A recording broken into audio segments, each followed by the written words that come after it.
Halo sobat praktek virtual, jumpa lagi di channel ini. Di video ini kita akan coba mempraktekkan beberapa instrumentasi dan bagaimana cara membuat sebuah sinyal AM. Untuk sobat praktek virtual yang masih belum paham bisa melihat di video-video sebelumnya. Di kesempatan ini misalnya kita ada suatu tugas atau praktikum, coba buat sebuah sinyal AM dengan frekuensi carrier sebesar 500 kHz dengan level 80 dB mikrovolt dan sinyal informasi sebesar 10 kHz dan dengan amplitudo 1 volt peak to peak. Di sini bisa kita pahami bahwa sinyal carrier kita nanti akan menggunakan standar sinyal generator. Sedangkan informasi kita menggunakan sebuah function generator. Untuk menghubungkan function generator ke standar sinyal generator, kita hubungkan pada terminal belakang dari standar sinyal generator dengan nama eksternal modulasi input. Karena kita nanti menghubungkan suatu instrumentasi luar ke standar sinyal generator. Kalau yang kemarin kita menggunakan internal, sekarang kita menggunakan eksternal. Selain itu nanti setelah kita mendapatkan sinyal AM, kita akan coba menghitung berapa indeks modulasi dari sinyal AM tersebut dan bagaimana mengamati spektrum dari sinyal AM tersebut. Bagaimana proses praktikumnya? Mari kita ikuti video berikut ini. Sebagai sinyal carrier, kita menggunakan standar sinyal generator. Kita atur frekuensi dan levelnya sesuai dengan perintah dari praktikum tadi. Kita tekan frekuensi, RF-nya kita nyalakan sebesar 500 kHz. Kemudian levelnya, karena tadi yang diminta adalah dB mikrovolt, ini kita rubah level unitnya menjadi dB mikrovolt. Setelah berubah, kita atur levelnya sebesar 80 dB mikrovolt yang plus. Kemudian modulasi kita atur AM.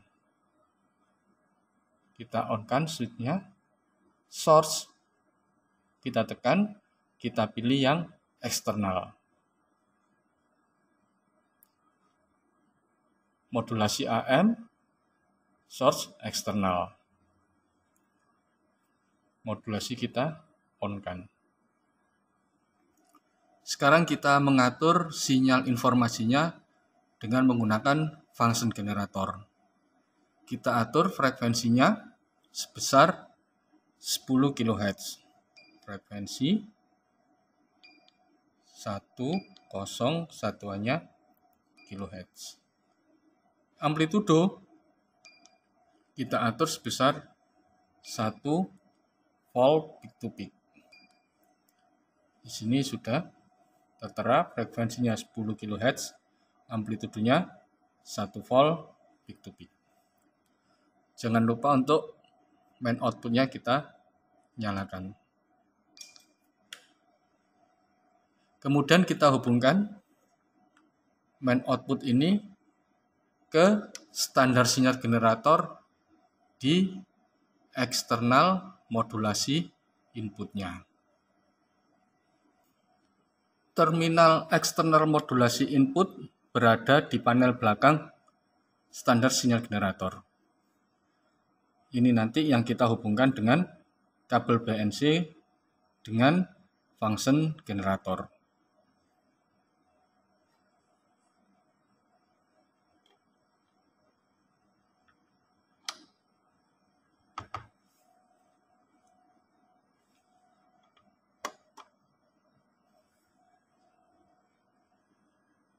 Setelah function generator terhubung dengan standar sinyal generator, output dari standar sinyal generator ini kita amati dengan menggunakan osiloskop dengan menggunakan kabel BNC.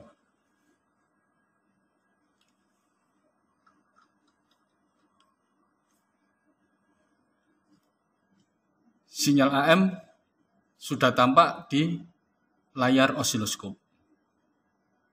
Kalau kita atur time per diff-nya,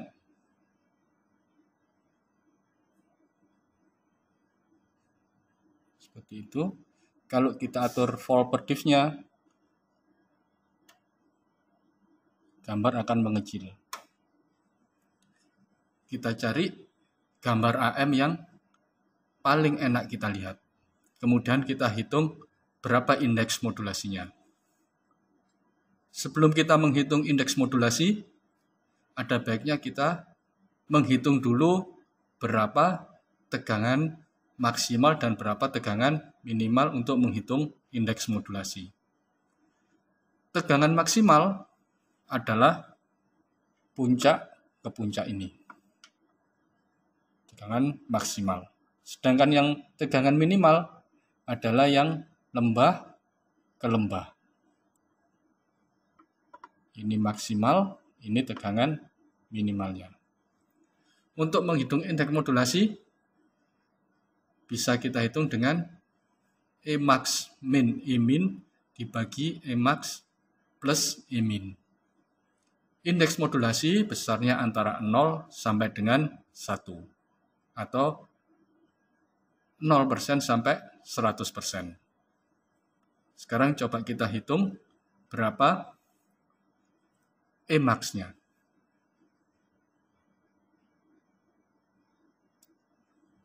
Langsung kita hitung perbandingan kotak saja.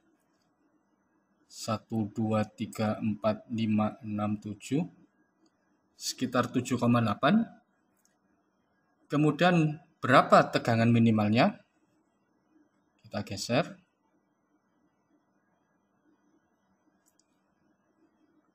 1, 2, sekitar 2,5.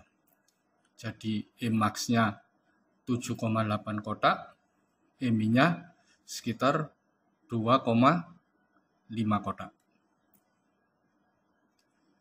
Dengan mengetahui tegangan maksimal dan minimalnya, maka bisa kita hitung M atau indeks modulasinya sebesar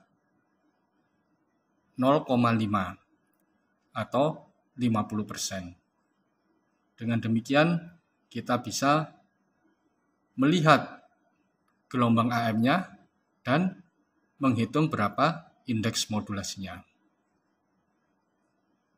Selanjutnya, kita lepas konektor dari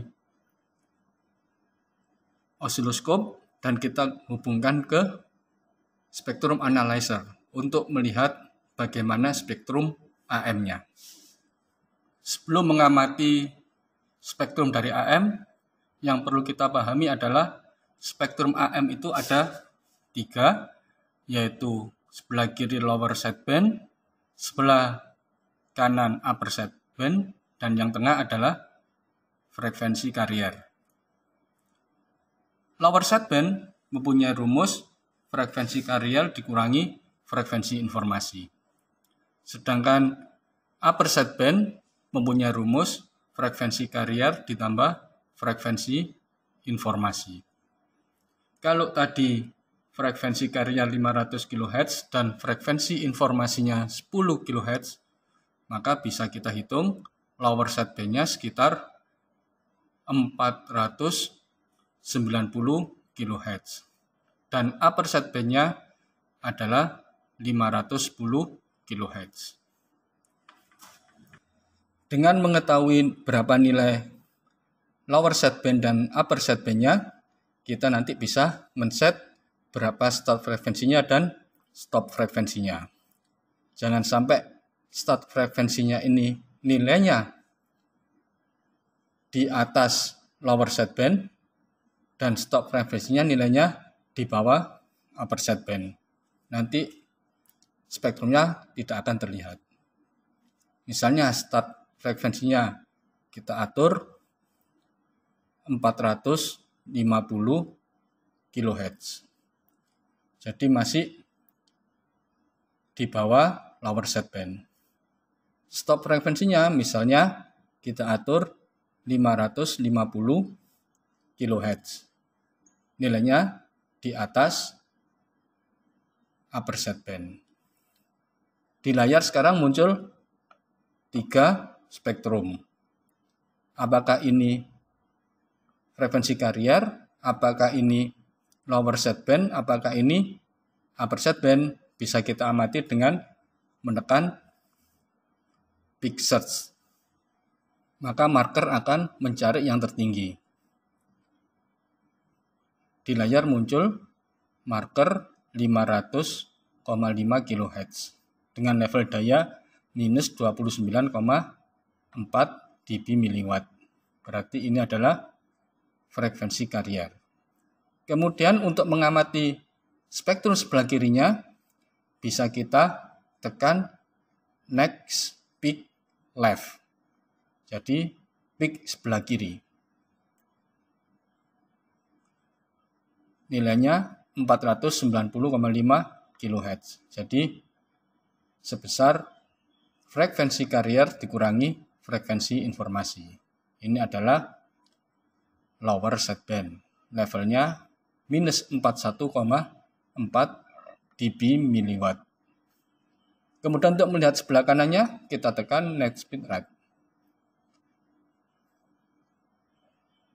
Besarnya 510,5 kHz. Levelnya minus 41,4 dB miliwatt.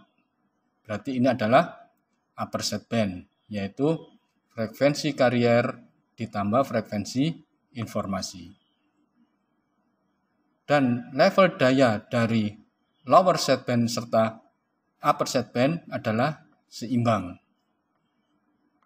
Dan nilai daya dari frekuensi carrier lebih tinggi dari 2 sideband-nya. Demikian penjelasan singkat bagaimana cara kita membuat sebuah sinyal AM, kemudian menghitung indeks modulasinya, dan mengamati spektrum frekuensinya. Dengan banyak belajar dan berlatih, kita akan semakin mahir dalam mempergunakan instrumentasi di sebuah laboratorium. Sampai jumpa pada video-video berikutnya. Salam berlatih.